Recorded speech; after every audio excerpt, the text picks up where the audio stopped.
There's something I've been really thinking about for a long time, and it's like how I've been very interested in music, but the actual creation of music, making music, it's been on the back burner for way too long. In this video, I'm going to share with you how I'm going to change that and document every step of the way. And hopefully it'll be something interesting to watch and learn from. So I'm going to tell you my plan for this, and hopefully I stick with it. I'm going to count on you to help me with that. Let's get started with the plan. So the idea for this video came the other day when I was thinking about like what I can do to kind of motivate myself to make music. Because I've always had that voice in the back of my head, oh, it's gonna suck, you're gonna suck. And when I do it, it does suck. And I just like kind of a feedback loop of negativity. So I decided to forget about that and just make a video documenting the process, the lessons I learned in each song, and eventually at the end critique and roast my song. You can roast me in the comments as well. Tell me what I did right bad, tell me what I did good. And you might be thinking why I picked 99 songs. Well, it just sounded more interesting than 100, and that's a lot of songs. So I'm going in with the idea that quantity will eventually lead to quality. That's the idea of the parable about the pottery class. If you've heard of that, let's have story time. If you've already heard the story, you can go ahead and just skip this part. There's once a teacher that had pottery class, and he divided it into two groups. One class where students had to just make one beautiful, perfect pot, and the other class, they have to just make as many pots as they can, and the number of pots that they make is what they're graded on. So fast forward a few weeks, and at the end, the class that had the assignment to only do one pot, their pot was not very good because they were stuck thinking and paralyzed by like, is this gonna be good? Is this gonna be the right choice? And all that kind of stuff. But the other class that had to make as many as possible, their final pots were actually much better than the other group's pots. So that's the idea I'm going in with this one. So hopefully quantity and just learning through, reiterating through this process of making music again and again will help me improve. So I'm gonna try to apply this to my production and songwriting skills. So I just want to kind of show you what I've made now, so we can kind of set as like a baseline for what my skill level is. And by the end of the series, who knows when that's going to be, hopefully within the next year, at song 97, we can compare where I was and where I am now. So let's get into it. And I wanted to start with this song called Soul Forest, just kind of a little demo of like a video game song that I did. And let's just jump in and listen to it.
This is the one I'm most proud of, actually. I probably spent also the most time on this one.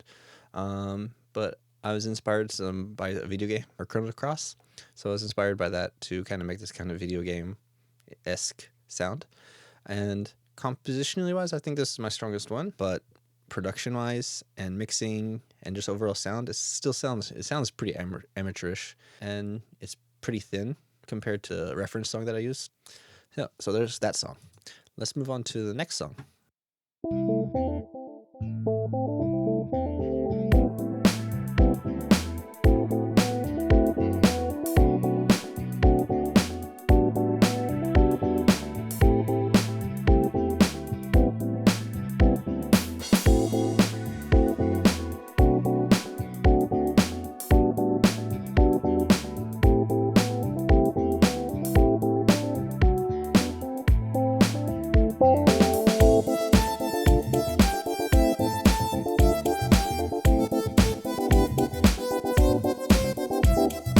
So that's what I had for that song. What I was most proud of is the bass line for this. Sounds kind of funky. I think you'll notice on most of these productions that like after these two sections, like I don't know where to go with it.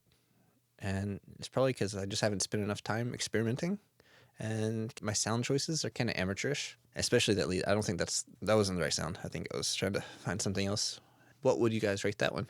I would probably, for my level, I'd probably give it a 6, but overall, like in the whole scheme of like music production, I'd probably give it a 3 or 4. So let's go to the next one.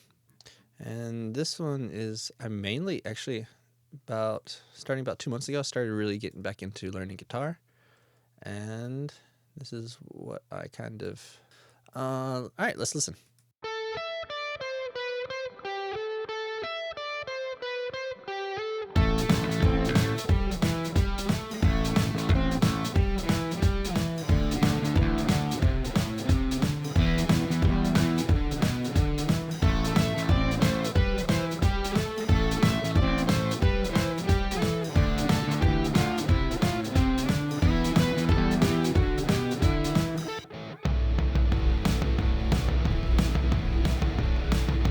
Okay, so this one, actually, I think the riff sounds okay for what it is. It's kind of supposed to be like an indie rock kind of song, kind of the Strokes vibe.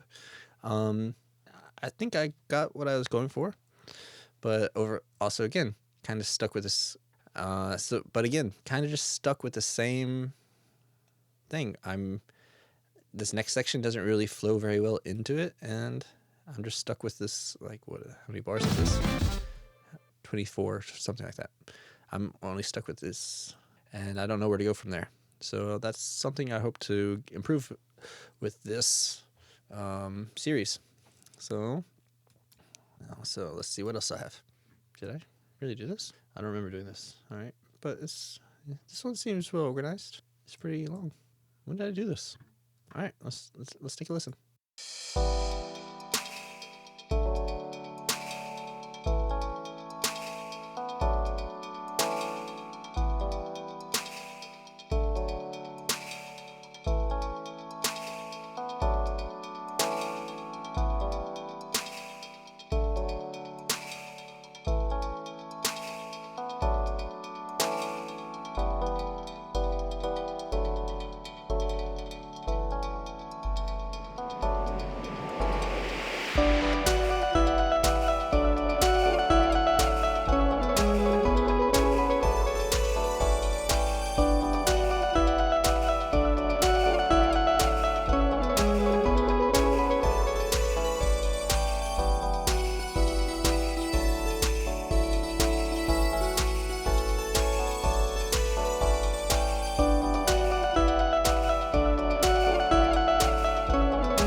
Okay, that's a song. I kind of find this part funny. That was interesting, and yeah, listen back to it. I think I played this on guitar also. Yeah, I was using Guitar Rig 5. That was a while ago. All right, but I don't even have the I don't even have the Guitar Rig on here anymore. So that was just kind of straight DI guitar. I wonder what it sounded like originally. But anyway, all right. So that's kind of my baseline, and we're gonna see where I improve from here. Okay, so we jumped in and saw some of the music that I've worked in, and you got kind of a taste of what my musical skill level is and stuff. So now I actually want to hear from you. What do you think I could do better? Drop your thoughts in the comments.